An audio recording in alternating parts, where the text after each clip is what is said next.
Si Christ est ce qui est de lui par le Saint-Esprit et la constitution de l'Église, alors notre rencontre, notre communion fraternelle, notre communion doit être sur la base de ce qui est de Christ dans tous les croyants. Nous faisons allusion à la vie de base de tous les véritables chrétiens. Quand il s'agit de l'œuvre du Seigneur, il peut y avoir des choses que nous ne pouvons pas accepter, tandis que nous nous maintenons toujours sur la base d'une seule vie. C'est assurément la signification de la table du Seigneur.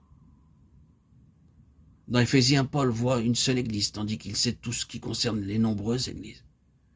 Il peut y avoir 1 million de pains et de coupes et de tables dans le véritable christianisme évangélique, parmi toutes les nations sous les cieux.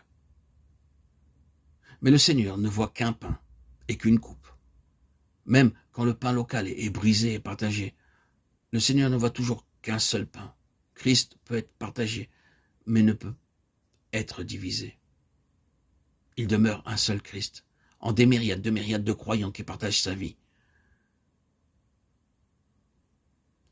Quand le Seigneur opère quelque chose en nous, et ainsi change notre pensée à l'égard d'adhésions antérieures, la tentation et la bataille peuvent si facilement être de se séparer en esprit de ceux qui, jusqu'ici, n'ont pas ainsi changé. Et alors, l'inclination presque incorrigible conduit à faire une secte de cet aspect particulier ou de cette expérience particulière.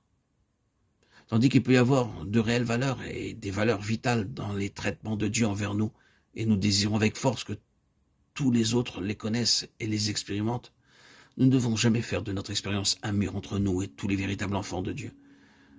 L'unique voie d'espoir et de perspective est de fermer nos yeux à beaucoup de choses qui peuvent choquer nos sensibilités spirituelles et de se maintenir sur une ligne positive de communion fraternelle en Christ autant qu'il est possible par la grâce de Dieu, en fuyant toujours comme la peste toute attitude ou conversation qui peuvent être interprétées à juste titre comme de la supériorité spirituelle.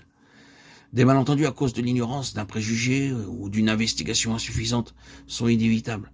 Mais même de telles choses ne doivent pas permettre de fermer nos cœurs et de nous renfermer sur nous-mêmes.